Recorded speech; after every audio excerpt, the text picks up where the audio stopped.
감사절이 지나면 크리스마스가 성큼 다가오죠.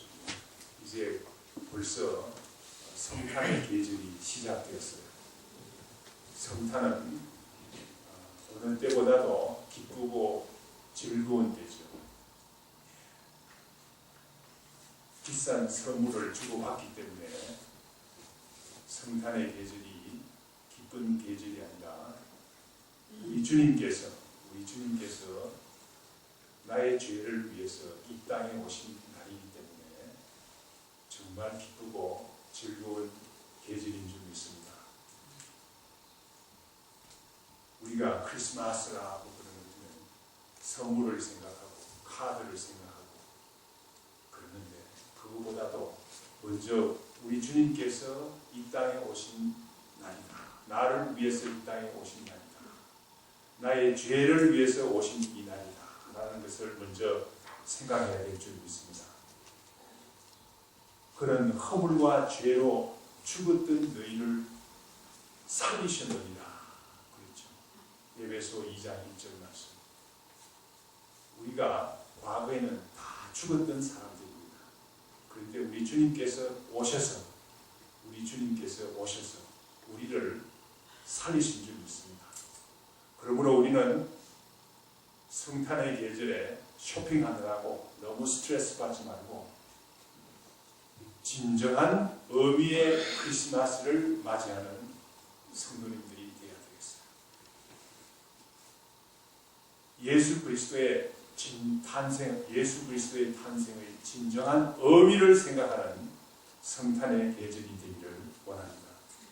진정한 기쁨을 가지고 오신 우리 주님을 생각하기를 원합니다. 세상에는 많은 사람들이 있습니다. 세상에 많은 사람들이 있는데 다 잘 사는 것 같이 보여요.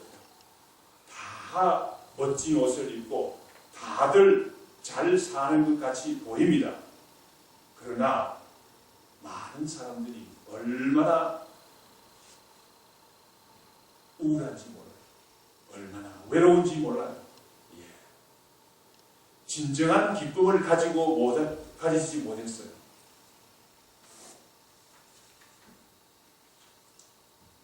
세상적으로 볼 때는 세상적인 피상적인 쾌락을 추구하기 때문에 즐거워 보이지만 그 이면에는 너무나도 어려운 삶이 얼마나 많은지 모릅니다. 우리가 이번 성탄의 계절에 우리가 우리 이웃들, 우리 친구들 잘 돌아봅시다. 잘 돌아봐서 진실로 기쁘고 즐거운 성탄을 맞이할 수 있도록 우리 교회로 초대도 하고 우리 교회로 모시고 와서 우리 같이 진정한 즐거움과 기쁨을 나누는 귀한 교회가 되기를 원합니다. 이번 크리스마스 시즌에는 제가 말씀 전가하는 시간에는 누가복음의 말씀을 가지고 성탄을 맞이하기를 원하는데 누가복음은 의사인 누가가 예수 그리스도의 탄생과 가르침을 자세히 썼어요. 3절 말씀에 우리가 오늘 읽지는 않았지만 3절 말씀에 보면 그 모든 일을 권원부터 자세히 미루어 살핀 나도 누가는 예수 그리스도의 탄생을 누구보다도 더 자세하게 연구를 했어요. 누가는 다른 사도들과 같이 예수님을 만난 일이 없어요. 예수님으로부터 가르침을 받은 일이 없어요. 그러므로 많은 사람들을 통해서 많은 사람들을 인터뷰하고 많은 사람들에게 물어봐서 예수 그리스도의 탄생을 누구보다도 종합적으로 잘 연구를 했어요. 그래서 그 모든 일을 근원부터 자세히 미루어 살핀 나도. 그런데 놀라운 사실은 예수 그리스도의 탄생을 이야기하기 먼저 전에 세례 요한의 출생에 관해서 증거하고 있습니다. 누가가 보는 관점에서는 세례 요한의 출생이 예수 그리스도의 탄생과 밀접한 관계가 있다고 오늘 본문 말씀에서 증거하고 있습니다. 그래서 이번 크리스마스 메시지는 세례 요한의 출생부터 우리가 생각해 보기로 합니다.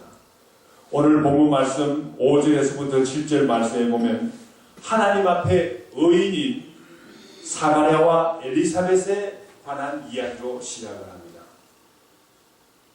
사가랴와 엘리사벳은 남편과 아내인데 남편은 제사장이었어요.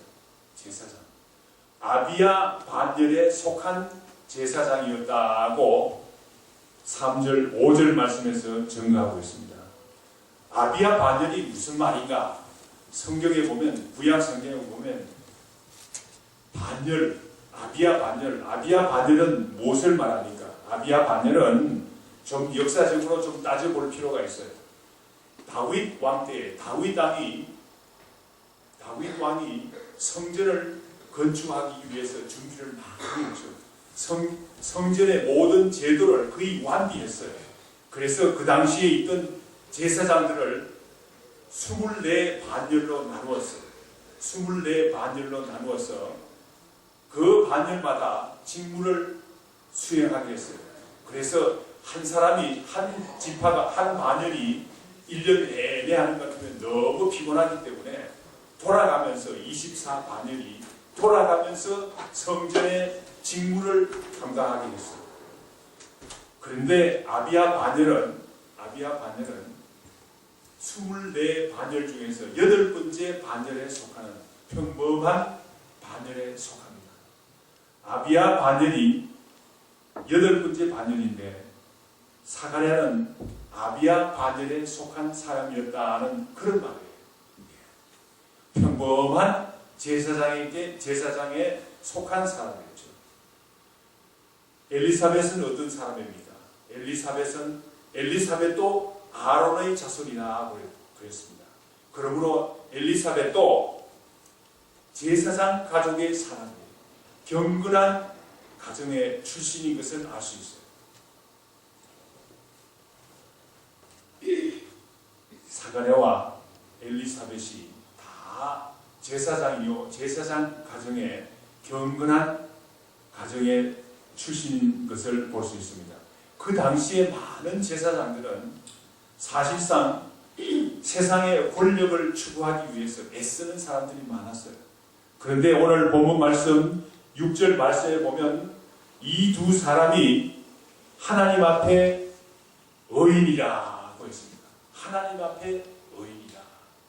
하나님 앞에 의인이라는 말은 히브리적인 표현으로 대단한 최상의 칭송을 의미하는 거예요. 누구는 경건한 사람이야, 의인이야. 그러면 히브리 사람들은 대단한 칭송으로 여기는 것입니다. 오늘 본문 말씀 6절 말씀에 보면 이 두 사람이 하나님 앞에 의인이라고 그랬어요. 예, 의인이라고 그랬습니다. 그 당시에 많은 제사장들이 있었지만은 뭐 제사장이니까 목사니까 의인인 거 당연하지 않습니까? 이렇게 생각하는지 모르지만은 그렇지 않아요. 그 당시에 많은 제사장들이 있었지만은 하나님 앞에 의인이라는 칭송을 받은 사람이 그렇게 많지 않아요. 대제사장도 있고 제사장들도 있고 서기관들도 있고 하나님의 말씀을 잘 아는 많은 사람들이 있었지만은 하나님 앞에 의인이라고 불리우는 사람은 그렇게 많지 않았어요. 마태복음 2장에 보면 동방에서 박사들이 예루살렘에 옵니다. 그래서 헤롯 왕 보고, 헤롯 왕은 유대 나라의 왕이기 때문에 모든 것을 다 알고 있을 거라고 생각해서 동방 박사들이 헤롯 왕에게 갔어요. 유대인의 왕으로 나시니가 있는데 어디 계십니까? 이렇게 물어봤어요. 그러니까 헤롯 왕이 오리무중이죠. 알 수가 없죠. 그러니까 얼른 대제사장들과 서기관들에게 물었어요. 헤롯 왕의 의도를 분명히 깨달았을 줄 다 알죠. 알지만은 얼른 대답하기를 미가서 5장 2절 말씀에 유대 땅 베들레헴입니다. 일러 바쳤어요. 그러니까 헤롯 왕이 말이죠. 어떻게 했습니까? 헤롯 왕이 그래 유대 땅 베들레헴에 유대인의 왕이 나셨구나. 음모를 꾸몄어요. 그래서 많은 아기들이 죽임을 당하는 그런 일이 일어나지 않았습니까? 그 이면에는 대제사장들과 서기관들의 고자질이 있었기 때문에 그런 거예요. 이러한 사람들은 세상의 권력을 추구하는 사람들이니까, 세상의 권력을 추구하는 사람들이니까 진정한 의미의 의인이 아니죠. 하나님 앞에 의인이 아니죠. 성경에서 말하는 의인은 어떤 사람들이 있습니까? 크리스마스와 성탄과 관계해서 마태복음 1장 19절 말씀 한번 찾아보겠습니다. 마태복음 1장 19절 말씀.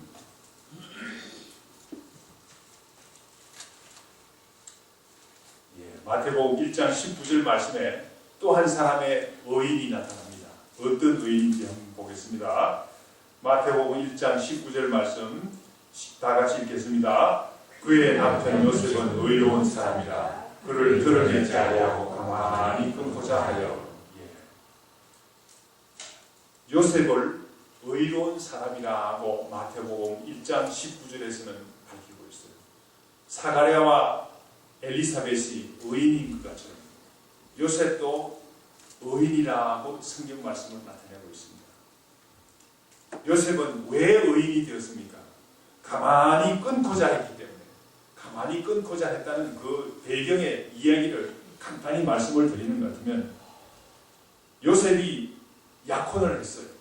약혼을 했는데 그 약혼녀가 임신을 한 거예요. 임신을 했으니까 얼마나 놀라운 사실입니까? 당황할 수밖에 없는 그런 일이죠. 그 당시에는 돌로 맞아 죽을 수밖에 없는 그런 형편이죠. 그런데 요셉은 그 일을 드러내지 않기 위해서 가만히 끊고자 하는 거예요. 이것이 다른 사람의 허물을 덮어주기를 원하는 이 사람이 성경에서는 의인이라고 나타내고 있습니다. 우리가 이번 크리스마스 성탄의 계절에 요셉과 같이 진정한 의인이 되어봅시다. 남의 허물을 들추어내지 않고 남의 허물을 조용히 감출 수 있는 그런 의인이 되어봅시다. 오늘 본문 말씀에 나오는 사가랴와 엘리사벳은 어떤 사람이기에 의인이라고 합니까? 사가랴와 엘리사벳은 주의 모든 계명과 규례대로 행하며 흠이 없이 행하더라라고 6절 말씀에서 증거하고 있습니다. 주의 모든 계명과 규례대로 흠이 없이 행하더라. 하나님의 말씀을 순종하며 그대로 행했기 때문에 사가랴와 엘리사벳은 의인이 된 거예요. 의인이 된 거예요. 그런데 오늘 본문 말씀에 보면 7절 이하의 말씀에 보면 그 의인의 가정에, 그렇게 경건한 사람의 가정에 모든 일이 다 잘 되어야 할 텐데 그 의인의 가정에 어두운 그림자가 있었어요. 어떤 어려운 그림자가 있었습니까? 엘리사벳이 아기를 갖지 못한 거예요. 엘리사벳이 아기를 갖지 못한 거예요. 그 당시에는 여성이 결혼을 해서 아기를 갖지 못하는 것 같으면 하나님께서 저주를 해서 하나님께서 벌을 주어서 아기를 갖지 못한다고 할 때입니다. 그렇게 생각할 때가 상경할 때인 것을 우리가 알 수 있어요. 그런데 얼마나 제사장의 가정에서 아기가 없으니까 얼마나 당황스럽겠습니까? 그런데 더 문제가 되는 것은 더욱 절망스러운 사실은 두 사람이 나이가 많더라고 했어요. 나이가 아직 젊은 것 같으면 그래 내년에 다시 나오면 되지 뭐 이렇게 해서 위로하고 지나갈 수 있는데, 그런데 이제는 기다리다 나이가 벌써 많이 드는 거예요. 나이가 많이 드는 거예요. 해결할 방법이 없어요. 이제 자녀를 가진 방법이 없어요. 얼마나 경건한 제사장의 가정에 어두운 그림자였겠습니까? 예.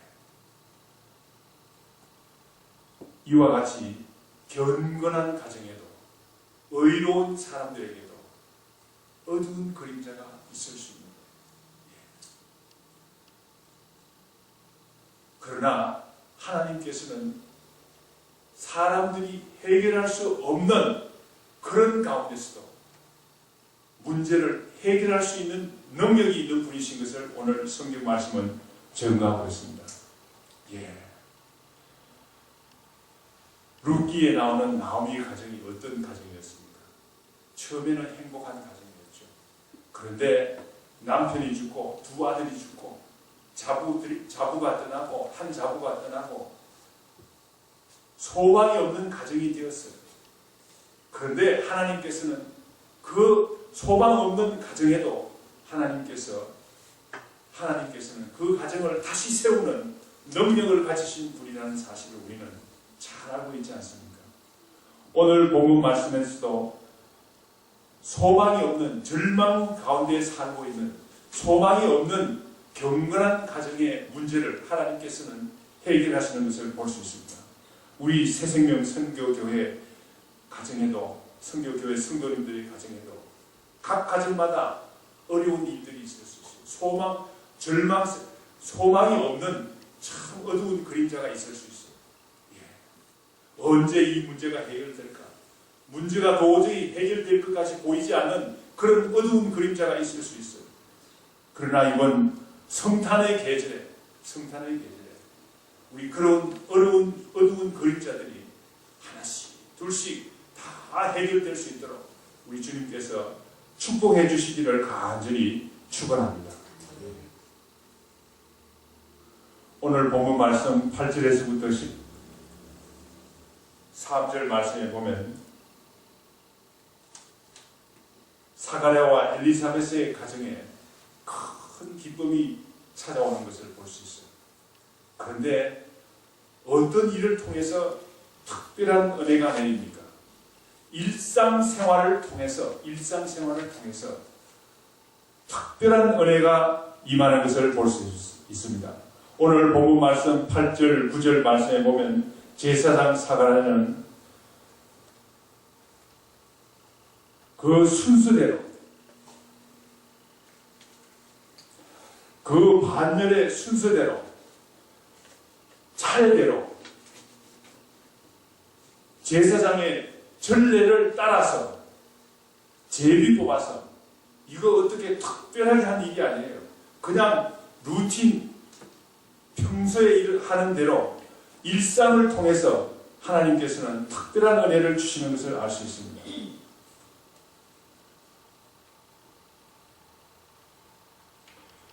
제사장들이 하는 임무 중에서 성전에서 분향하는 일이 있었어요. 성전에서 분향하는 일은 무엇입니까? 성막 안에는 성소 안에는 떡상이 있고 등대가 있고 분향단이 있었어요. 그런데 그 하루에 한 번씩 분향단에 향을 피우는 그런 직무가 있었어요. 그런데 사가랴가 마침 제비를 뽑아가지고 그 직무를 당하게 된 거예요. 특별한 일이 아니에요. 제비를 뽑아서 우연히 그냥 뽑힌 거예요. 예.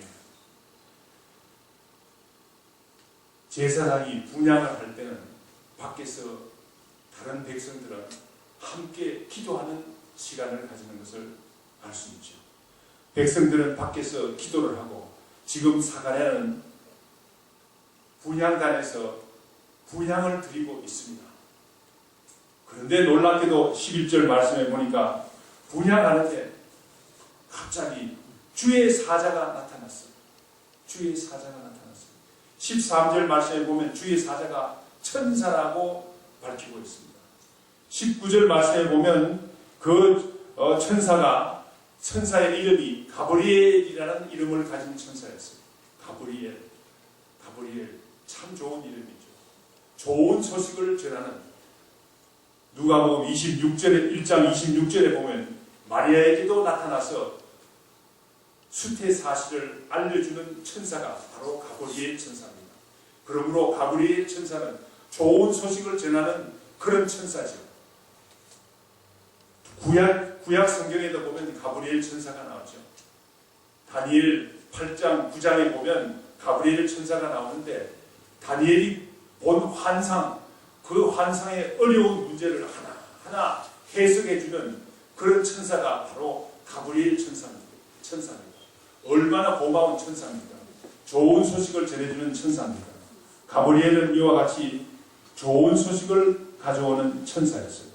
그런데 갑자기 천사가 나타났어요. 사가랴에게 나타났어요.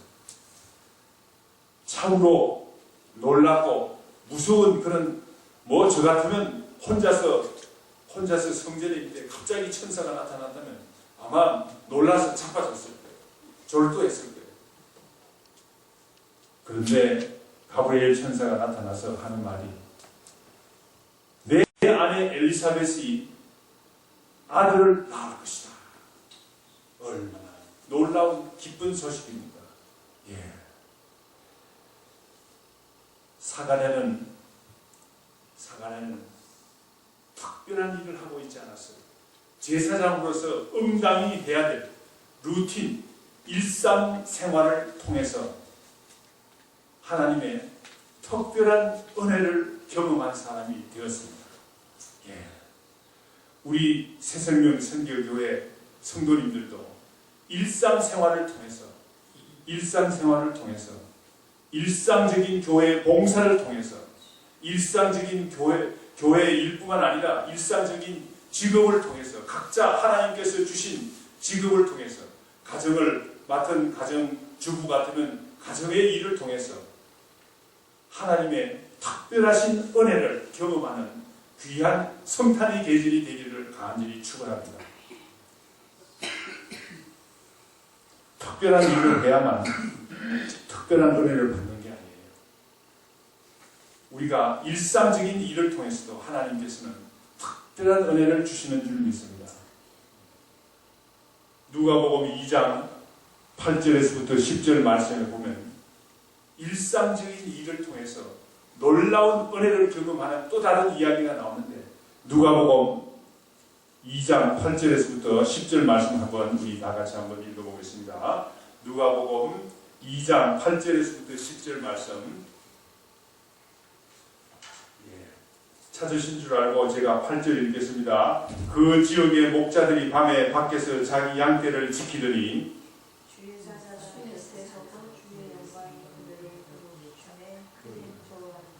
10절 말씀, 천사가 이르되 무서워하지 말라. 보라, 내가 온 백성에게 미칠 큰 기쁨의 좋은 소식을 너에게 전하노라.